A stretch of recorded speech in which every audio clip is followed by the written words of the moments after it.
Dave Talks Comics, Episode 97, Knights of Sidonia, Season 1, Part 2.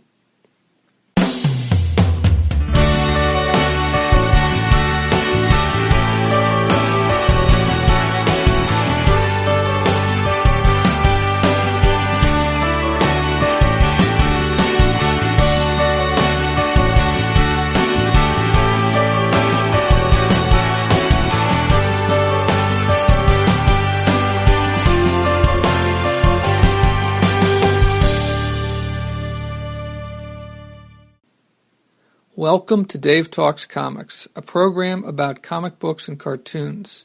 I talk about comic books I have read and cartoons I have watched. I summarize the stories. My summaries include spoilers. I also talk about how the story struck me, my opinions, insights, and the unanswered questions I have about what I read or watched. On this episode, I will be talking about the second half of Season 1 of Knights of Sidonia, that is, episodes 7 through 12.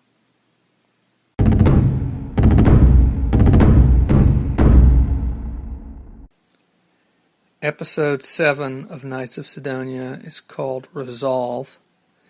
The episode opens right where the previous episode left off. Well, actually it kind of jumps back a little bit in time because the previous episode ended with Tanikaze waking up in the hospital after a battle, not being able to remember any part of the battle, but finding out that he had caused the death of Hoshijiro, and he was being blamed by a lot of people for that, and also for the battle going badly. So in this episode, at the beginning of this episode, what you do is you get to see a flashback, and this is partly through him piecing together. Part of this is stuff that's shown on TV, and then later he goes and starts looking at the tapes of the battle and pieces things together that way.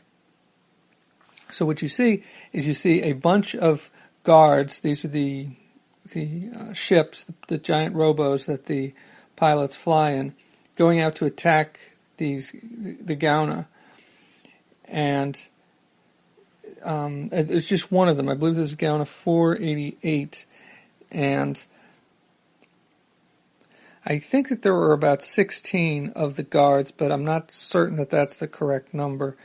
But they've been sent out to this huge cluster, this huge pod of Gaunas that was sighted, that was extremely long. I think previously I said it was 5,000 kilometers long. I don't think it's that big. I think it's considerably smaller than that, but it's much bigger than Sidonia is, and it's definitely a major threat. Kunato's team, which is the team that includes Tanikaze and Hoshijiro and also N, is tasked with placing the explosives in the tail of this giant Gauna pod, while the others create a diversion. So they do that, but then they're supposed to blow up these explosives, and something goes wrong, and Tanikaze's explosives do not blow up, or they don't blow up timed exactly with the others. And everybody's ordered to withdraw. Well, Tanikaze kind of goes into this, gets distracted, gets hit by Gauna 488, and it doesn't look good for him, but Hoshijiro comes in to save him, and she manages to save him, but then she gets killed in the process. And that's basically what happened during the battle. And she wasn't the only one killed, but most of the people made it back. Most of the pilots made it back in their guards. So Tanikaze locks himself in his room. Of course, he was injured in this battle, but he heals up much faster than most people do. He blames himself for Hoshijiro's death. He doesn't know what to do. Meanwhile, there are civilian protesters, and we've seen a little bit of this in this series so far, but there are civilian protesters. They are protesting the war. They are suggesting that the people of Sidonia need to lay down their weapons. They need to get rid of the kabizashi, the giant lances that they use in conjunction with the guards. And so you get a couple scenes of that. You also see more cadets being promoted to replace the pilots who were lost in the most recent battle. And you see Yuhata being promoted to temporary sub-commander, because she's replacing Ichiro Sai, who was the sub-commander, who was on the bridge, in other words, with Captain Kobayashi during these battles. You'd always see him on the bridge, and he was the one kind of running the bridge, and she would be up above him. So I suppose, I don't know if it was exactly his decision or not, it's not quite clear on that, but he has gone back to being a pilot due to the fact they've lost so many pilots recently. And Yuhata becomes the temporary sub-commander, so it's kind of a promotion, but it's not a full promotion to this level. So Tanikaze has barricaded himself in his room. Lala confronts him. She knocks down the door. She's the one who's this bear-like creature. She knocks down the door. She gives him a pep talk, and she sends him off for a walk with Izana. Meanwhile, on the bridge, there's this situation with this Gauna pod, which is taken off. It's not still headed towards Sidonia, but it's gone behind this planet. And what they decide to do is shoot this planet-busting explosive or missile at this planet, and with the hopes that it will also take out this giant Gauna pod. Now, it's really unclear what happens, because they make this big deal about shooting this planet-busting weapon missile at this planet, but then there's really nothing seems to happen. It kind of disappears into this mist that's surrounding the planet, and nothing happens. And so it's unclear what success, if any, and they really don't follow up on that or make a big deal about the fact that it doesn't seem to have been successful. And then finally, the episode ends with a new mission with more guards being deployed, including, of course, Tanikaze. And they get out there, and what they encounter are a few Gaunas. Now, sometimes the Gaunas will take the shape of humans, especially humans that they have taken over. And what they encounter are three Gaunas that now look kind of like guards, with the number 702 on them, which was the number of Hoshijiro's guard. So that's how episode 7 ends. Episode 8 begins right where episode 7 ended, with this battle between the guards and the Gaunas. And these three Gaunas, which are numbers Gaunas 49, 490, and 491, which look like guards, but kind of deformed. So they're not perfect shaped like the guards are. They're kind of, they have tentacles going off of them, and they look kind of weird, and their coloring isn't the same. They're kind of much more reddish. And even like the number on the side where it says 702 isn't as neat as it is written on the sides of the guards, the actual guards. So this battle ensues.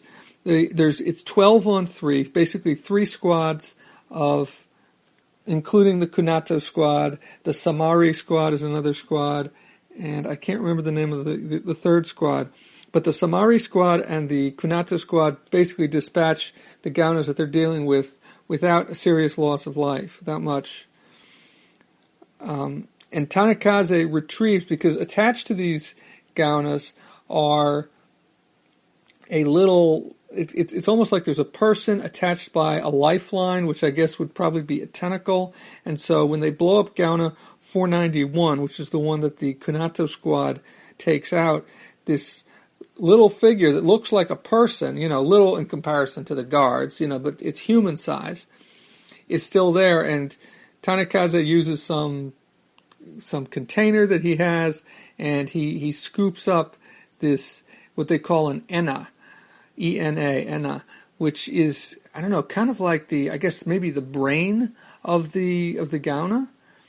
So he scoops that up. The battle is still going on. Meanwhile, Gauna 489 and 491 have been taken out, but Gauna 490 is still there. And the squad that was tasked with defeating it isn't doing very well, and it looks like it's about to destroy another guard, kill another pilot, and then Tanikaze confronts it and starts calling it Hoshijiro, and then all of a sudden it just takes off. And that's the end of that battle. So that's one big part of this episode. The other big part of this episode is you get a lot of history in this episode. And this episode is called Immortality. I might have mentioned that before. And so you get a confrontation between Lala Hiyama and Captain Kobayashi. And in this, what you get is this big history lesson. You get all these details which have not been revealed before in this series. You find out about Ochiai, who was one of the immortal. You find out that Lala and Captain Kobayashi are also immortal, and that Ochiai was a traitor who 600 years ago tried to destroy the Kabazashi, the weapons that they use, and did destroy a lot of critical files. You also see, and this is all in this flashback from 100 years before the present. You also see Yurei Shinatose, who would be Izana's ancestor. And you also see Hiroki Saito, Hiroki Saito was one of the immortal who disappears after this because 100 years ago was the end of, I believe it was the Fourth Gauna War, and he's kind of war weary, and there is no clones because they had created clones of the immortals. So if something happened to their bodies, if their bodies got old, their memories could be moved into into a younger body, into a better body, but the clones of him were damaged in the Fourth Gauna War. And he has gotten very tired. He doesn't look old, but he's gotten very tired of all this. He wanders off and disappears into the bowels of the ship. At this point, most of the people of Sidonia have been killed. There was only the 25 members, the 25 immortals, member of the Immortal Council, and about I think they said 392, or maybe it was 325, somewhere between 300 and 400 civilians left in all of Sidonia in this massive ship. So he disappears into the bowels of the ship, and he's gone for 80 years. And when he does resurface, he has not been taking the medication he needs to take to maintain his immortality. And he looks much older, and he seems very ready to die. But he's given this, Kobayashi gives him this very stern talking to, where she basically tells him, you took an oath, and it's not, you no longer have the choice of when you get to die or not. That's not up to you. And they take sample tissue from him, and they start to grow him a clone because there are no clones into which they can move his memories, copy his memories. But Hiroki finds out about this, and he takes this clone, and a fight ensues. They try to take him down, and it looks like they might get him. But Lala steps in. Lala Hiyama steps in and helps him to escape. She doesn't take off, but she helps him to escape into the bowels of the ship. And basically, what this is Hiroki Saito is Tanikaze, Nagate Tanikaze's grandfather. And so it's not really his grandfather. He's a clone of Tanikaze is a clone of Hiroki. And so the person who he calls his grandfather is actually, in a sense it's his ancestor, but it's the person who he was cloned from. And so that's one of the big reveals in this episode. And then finally at the end of the episode, they go back to the present. And in the present, what you see is the Ena Hoshijiro, this sample that was retrieved from the battle in the beginning of the episode that Tanikaze picked up, and it looks just like, it looks very much like Hoshijiro, and it's the Ena of Hoshijiro, except it kind of looks like Hoshijiro naked, except for she's covered in this red goop, not completely, but a heavy portion of her body is covered in this red goop, and there's tentacles leading off of her, and she is down in the extraterrestrial research division section of Sidonia, and she's kind of just she's talking, but she isn't really talking. She's kind of not saying these syllables, and then bit by bit they start to make more sense, and you can hear she's saying Tanikaze, and that's where the episode ends. And there's going to be more with her before this season is out. But that's where episode 8 of Knights of Sidonia, of season 1 of Knights of Sidonia, ends.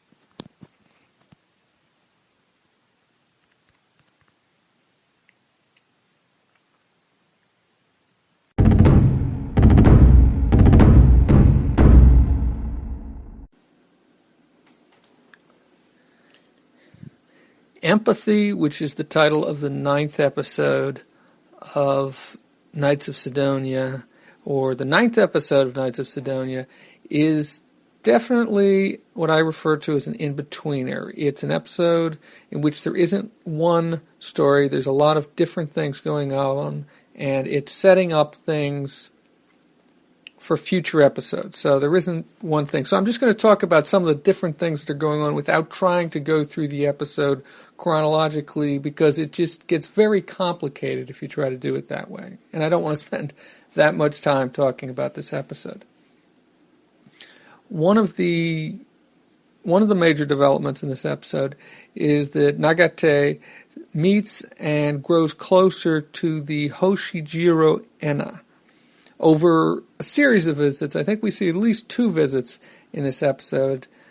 The Enna, which is like the brain of a Gauna, and there had been those Gaunas that had taken the form of Hoshijiro's guard, and there was a figure, it looked like, that was trailing off of them, and he had scooped it up and brought it back. And so it had gone to the Extraterrestrial Research Division, which they refer to as the ERD, and he pays his first visit to the ERD at the beginning, or near the beginning of this episode. He pays another visit later on in the episode. And so that, you see the relationship start to grow there, because the Enna doesn't seem to speak, doesn't seem to know how to communicate, or only has very rudimentary ability to communicate. It seems to have some of Hoshijiro's knowledge and personality, but it's not a fully developed person. So let me move on.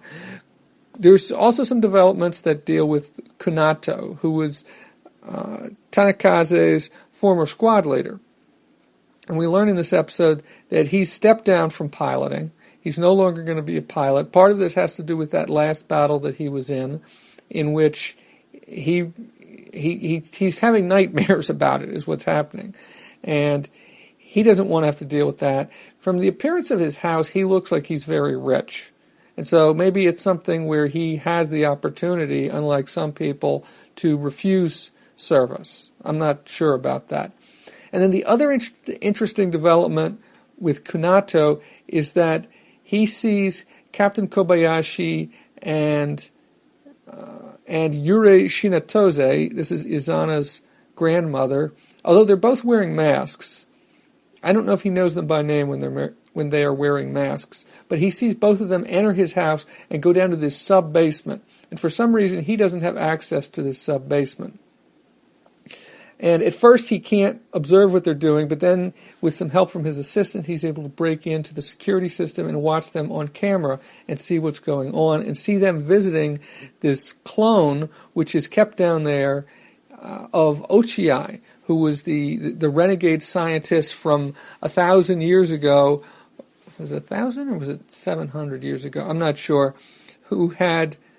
I think it was more like 700 years ago, or 600 or 400 years. It was sometime in the past, who had destroyed all kinds of information. But as it turns out, some of that information is still in his brain. And so they are basically, there's definitely some very questionable things going on in this that would not be considered ethical in this series on what they're doing. And I'll get into more of that as I get into episode 10. So he witnesses this. So this gets him curious about what's going on and why they're going to the Ochi clone in the basement. Another development is that we see Izana Shinatose and Yuhata Midorikawa.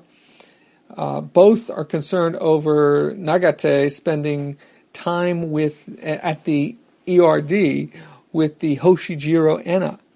Both of them are interested in him. Shinatose Izana is,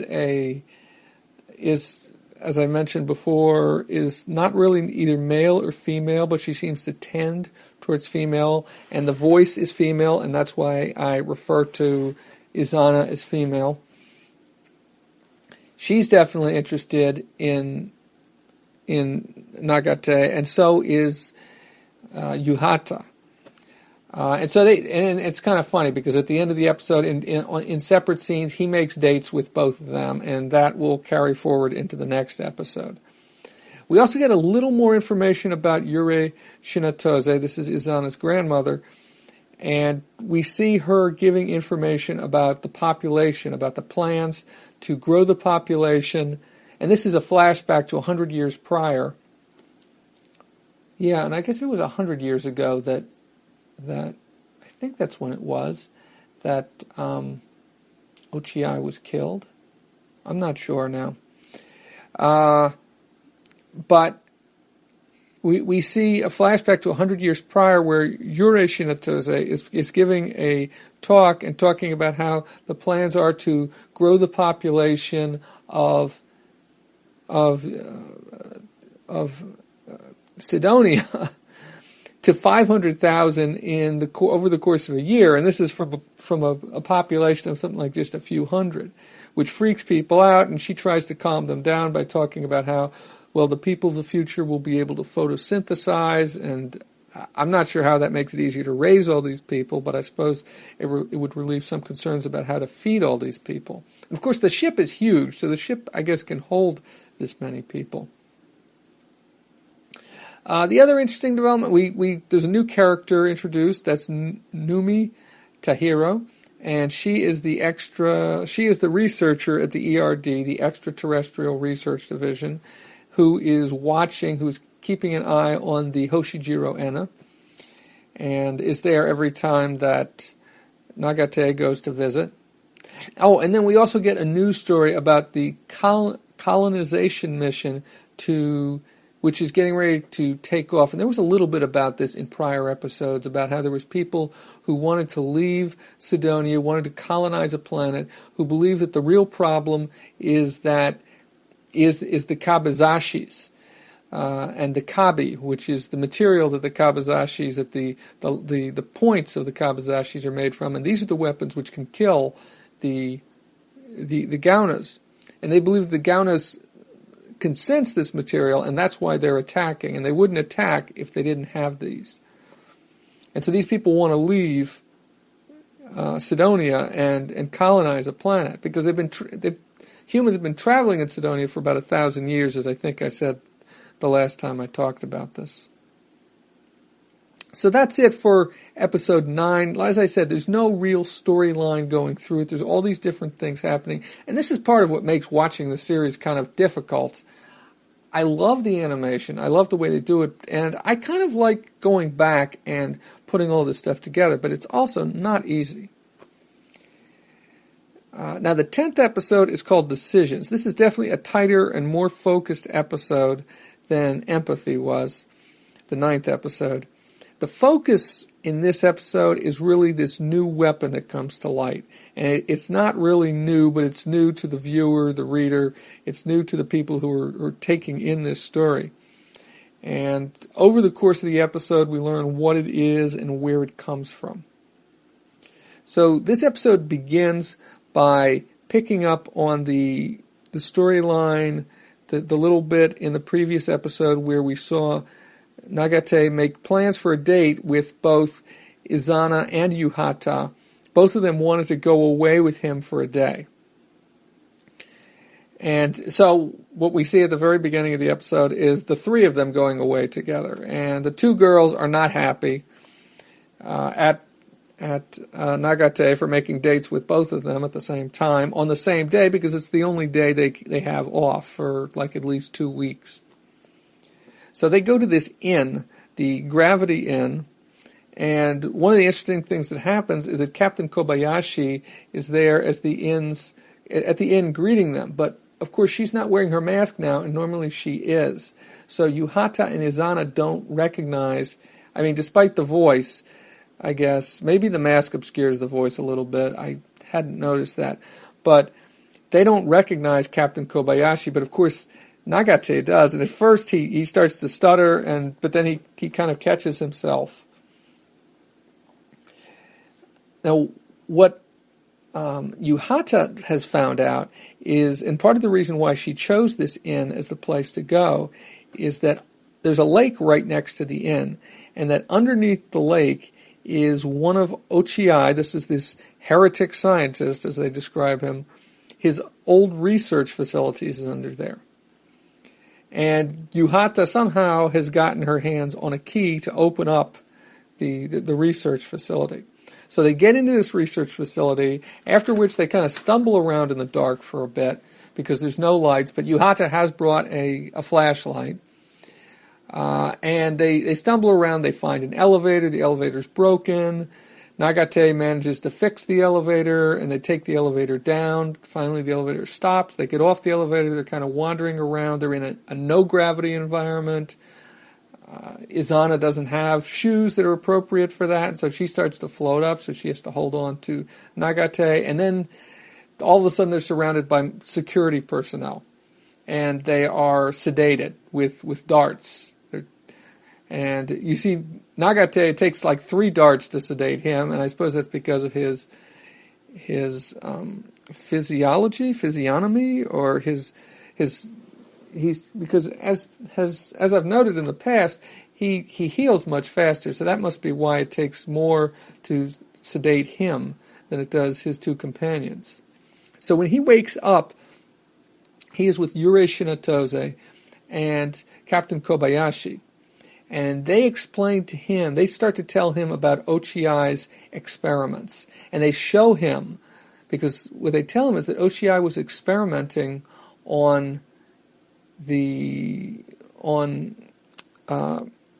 he was conducting forbidden experiments by creating human Gauna hybrids. And they show him this dead hybrid, and they explain to him that they can use this hybrid's body to create man-made kabi. That's the way they describe it. They can use it to create kabi, which is the material that goes in the kabazashis, which are used to kill the Gaunas. And they also tell him that they're working on a new weapon, and it's in development, and they want him to test it. Now, at the same time that you see this, you also see, or not the exact same time, but immediately afterwards, you also see Kunato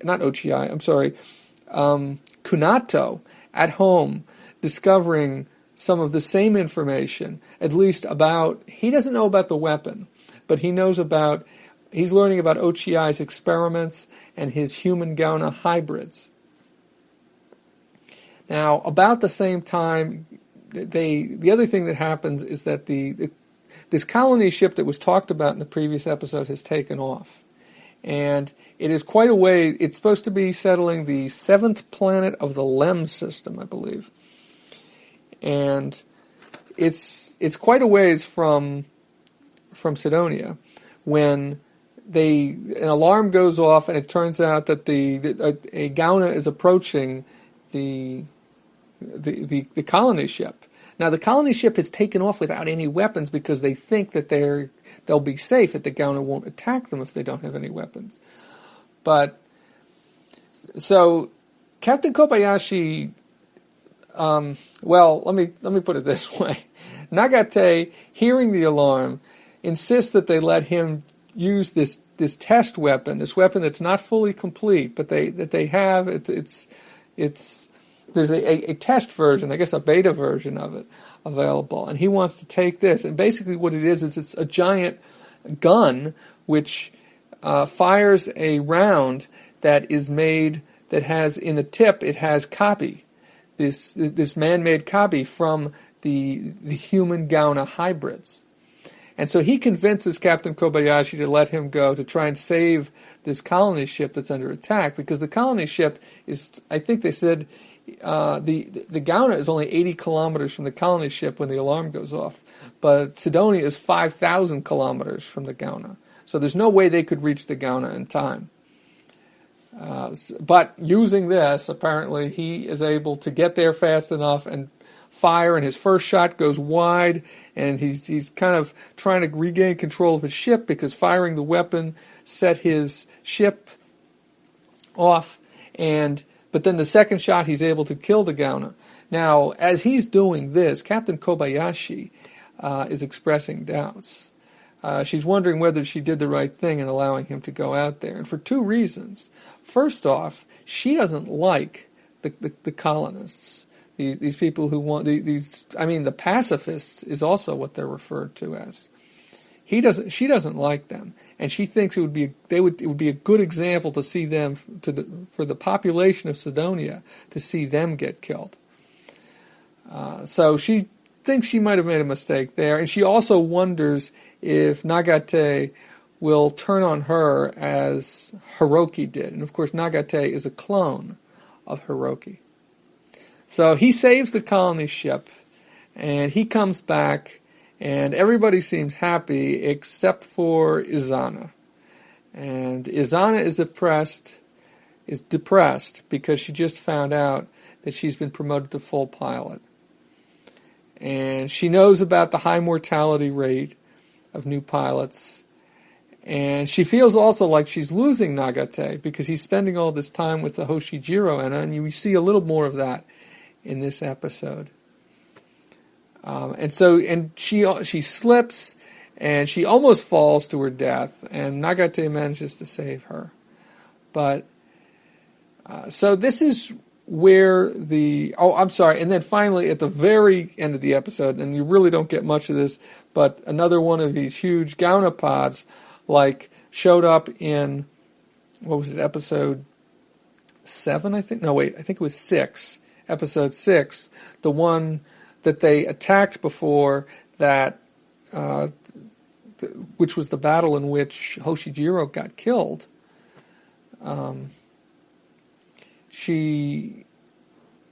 There's another one that's cited, and that's the end of the episode. You don't even see the pilots rushing to their ships or anything like that.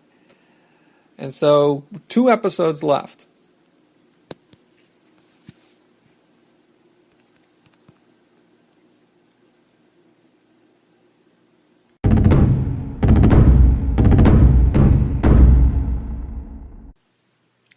Episode 11 is titled Collision, and this episode is all-out action. It picks up right where the previous episode left off. Gauna 542, this huge creature, which they say is 8,000 times the size of Sidonia, is on a collision course with Sidonia. They try a few things. The first thing they try is evasive maneuvers, and I think they tried this in a previous episode, and basically what you see is this wreaks all kinds of damage to the interior of the ship. So basically what they do is they try to quickly change course, and like I said, this wreaks all kinds of damage, and it does get the Sidonia off course with Gauna 542, so they're no longer on a collision course, and all's good for a moment or two, but then Gauna 542 changes course and is once again on a collision course with Sidonia, and they don't have, I guess, the wherewithal or the time, maybe is the most important factor, or the space to maneuver at that point, to evade Gauna 542. So their second attempt is a kind of a two-pronged approach. What they do is they fire an interplanetary missile, and I think this is the same thing that they had fired before at a Gauna, and maybe it's the same Gauna. 542 was that same giant one which just kind of disappeared previously in an earlier episode. So they're going to fire this interplanetary missile, but they know that there's problems with firing this missile. And the reason why they're firing the missile, and this wasn't exactly clear when I was watching it, I really had to go back and read up a little bit after I'd watched this and the next episode. I had to read up on Wikipedia, and I found, well, the problem was that the Gauna had an asteroid, and it must have been a really big asteroid, that it was holding onto. And so that asteroid was going to hit the Sidonia with incredible impact, I guess. And so they're firing the missile, the interplanetary missile, to break up the asteroid.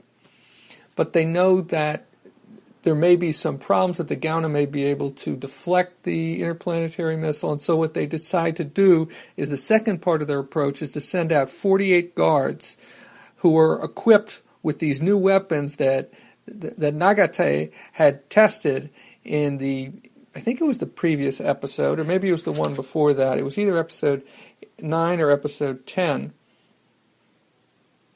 Let me see.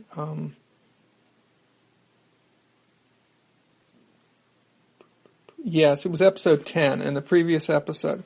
He had tested that weapon against one of the Gauna. So apparently they have not just one, but they have 48 of them available. And so they send 48 guards out with these new weapons. And they don't look exactly the same as the other guards. They don't quite look like the giant, well, I guess they do sort of look like the giant robos, but they don't look exactly the same. And so the idea is to distract or slow down the Gauna and possibly kill the Gauna. So the guards arrive at Gauna 542. They are able to travel much faster than the interplanetary missile. So the interplanetary missile is fired before they leave, but they pass it as they take off. And they split up into 2 squads. So 24 of them attack the front of the Gauna, and the other 24 attack the rear. Now, the rear is where the Gauna's, I guess, propulsion system is. And I think that's all biological, but I'm not exactly clear on that. So the attack is going okay at first, but then the Gauna, the squad that is attacking the rear of the Gauna encounters the Crimson Hawk's Moth. And I can't remember if I've mentioned the Crimson Hawk's Moth before, but this is one of the Gaunas that had taken the form that looks kind of like a guard, a deformed guard. And it is much smaller than Gauna 542, but it is a Gauna, and it is much more maneuverable. And basically, one by one, it takes out all 24 of the members of the second squad, the ones who are attacking the rear of the Gauna. At this point, things are looking bad. Not only have they lost all of Squad 2, 10 of the 24 members of Squad 1 have also been lost.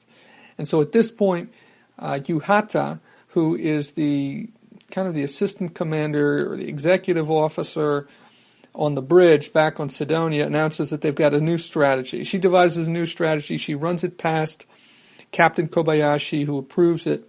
And so what they decide to do is to fire the Hagus particle cannon. And the idea is they're going to tear a hole in the Gauna. And the reason for doing that is then the guards will fly into the Gauna and attack the core of the Gauna, because they can't get at the core because the Gauna is so big. So basically the episode ends with Sidonia firing the Hagus particle cannon, and that's basically where the episode ends. Now, kind of going back a little bit, a couple things that I wanted to mention was that, you occasionally see the interplanetary missile getting closer and closer to the Gauna. And at first, to me, like I said, it was unclear how it fit into the strategy, but because I went back and read, I now understand what that was all about. I mean, why fire the interplanetary missile? I mean, considering that it didn't work in the earlier episode. The other thing to note is that firing this Hagus particle cannon, and Hagus is spelled Heigus, the Hagus particle cannon, is that it's going to take out most of Sidonia's power to do this. I mean, they'll have light support, but a lot of the lights are going to go out, and a lot of the other, I guess, secondary power systems or secondary functions on the ship are not going to work.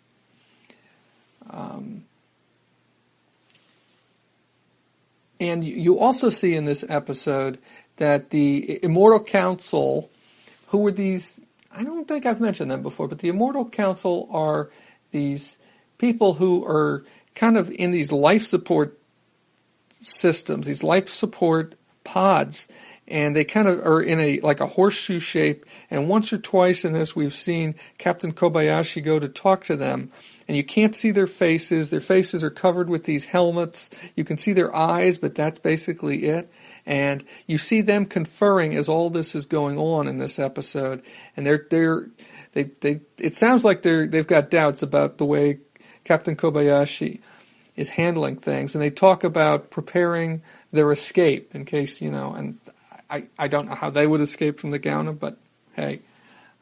So like I said, the episode ends with the Hagus particle cannon being fired. Now, the 12th episode is longer than any of the previous. The previous episodes have been about 22 minutes each. This one is more like 32 minutes. So what you see at the beginning is that the Hagus particle cannon is successful in penetrating the surface of Gauna 542 and inflicts damage all the way to the core. Squad 1, even though it inflicts damage, Squad 1 still has to go in and finish the job. Now, a few of the guards stay outside because they're too damaged to go in, including Izana Shinatose's guard. And so several of the remaining pilots enter the breach. It's something like 6 or 7 out of 14. I'm not sure if 14 were left at this point. But it looked like 6 or 7 of them go in. Now, Tanikaze tries to go in, but he gets attacked. He ends up getting into a dogfight with the Crimson Hawksmoth. And it's not going so well. Shinatose, Izana ends up coming to the rescue, and because the Crimson Hawksmoth almost takes out Nagate and his guard. And finally, he's able to defeat the Crimson Hawksmoth using his last round, and at the same time, you see the other surviving members of Squad 1 making it through to the core of the Gauna just before the interplanetary missile hits. And in the end, 10 members total, which includes Shinato, Izana, includes Nagate, includes 6 or 7 of the people who flew into the Gauna, survive. All of this, I can't begin to describe this. It's all very tense. The music is great in this. It really pays, and this is something which I love and I hate, but it really pays to slow things down. And what I mean by that, and maybe I've talked about this before, but it's very hard to follow the action in this series. Everything is just moving so fast. I have to imagine that even for somebody who's a native speaker of Japanese, it would be hard to follow everything in this series. It's just all happening so fast. They're throwing little bits of information at you here and there, and it's only by pausing and rewinding and then playing again, and then every few minutes, literally every few minutes, to see, okay, exactly who did this, exactly who did that, exactly who got killed just now, who's still alive, who just scored that hit, who's dealing with the Crimson Hawksmoth, who came to Nagate's rescue. All those kinds of details were completely lost on me the first time that I watched this episode. It was just one big, huge battle. And it's just impossible to follow this without pausing. At least that's maybe I'm just slow. I don't know. But in the end, they destroy the Gauna. They make it, 10 of them, of the 48, make it back. So the Gauna is destroyed by about where a regular episode would have ended, at around the 22-minute mark. And so then there's 10 more minutes of this episode. And it doesn't really wrap things up as much as it sets things up for season 2. So we see a number of things. One of the surviving pilots was Ren, who had gotten into an altercation. Ren is a woman who had gotten into an altercation with Nagate very early on in the series. And she explains to him, and this is one of these little throwaway things that it doesn't really fit in kind of with the flow of things, but she kind of just throws out this piece of information. I guess, she's apologizing to him, and she explains to him that she and her sisters, because she is one of these sisters who all look the same, they're obviously all clones.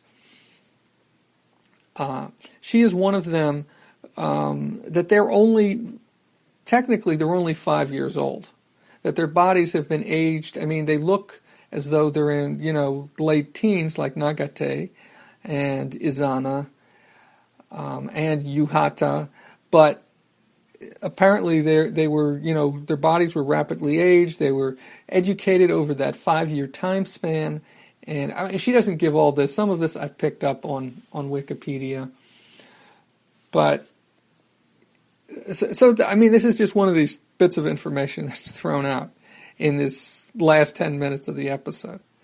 The other thing that you get is you see Nagate going to visit Norio Kunato.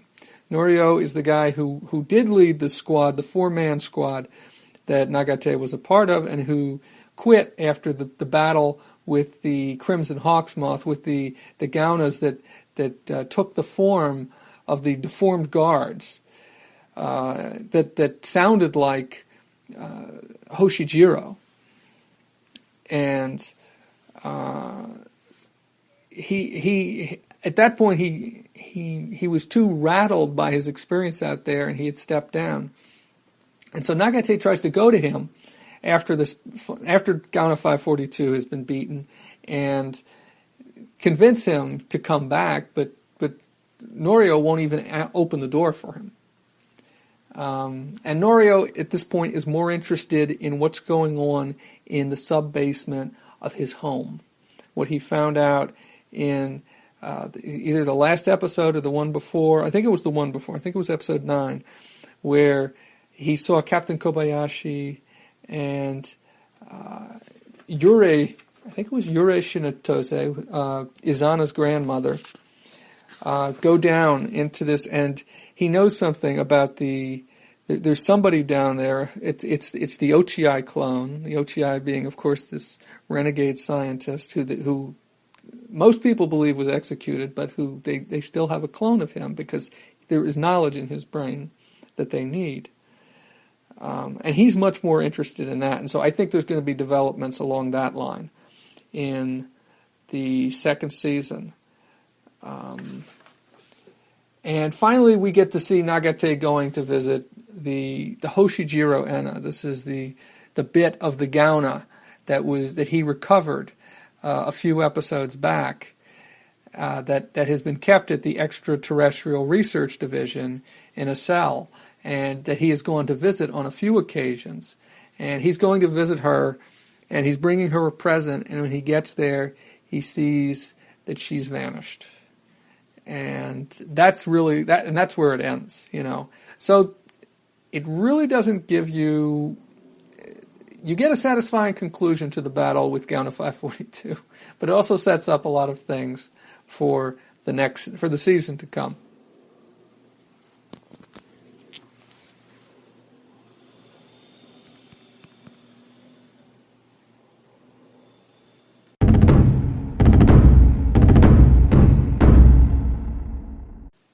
I have one correction and one thought about the first season of Knights of Sidonia.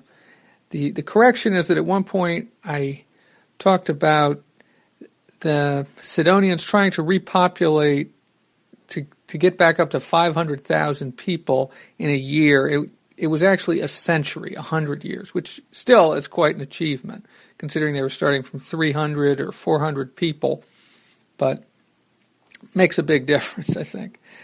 And my second thought is, and I haven't discussed this, although I've thought about this quite a bit as I was watching this, and especially when I went back and started to write up my summaries before I started to record, and that's that Knights of Sidonia reminds me of Battlestar Galactica in a number of ways. You have humanity on the run from aliens, although in this case it's the Gauna rather than Cylons. You have a renegade scientist who seems intent on sabotaging Sidonia, in this case. In this case, his name is Ochiai. In Battlestar Galactica, his name is Gaius Baltar. And you also, a lot of the main characters are pilots of basically what amounts to fighter planes, as in Battlestar Galactica. So I think it's not exactly the same, but I think there's definitely some parallels there between the two. So if you're a fan of Battlestar Galactica, you might be interested in this if you haven't tried it yet. I'm not sure when I'm going to get around to watching Season 2 of Knights of Sidonia. I have some other plans for other cartoons that I want to watch. I do want to get back to it, but I'm not going to be releasing another episode on Knights of Sidonia as soon as I release this one following the previous one.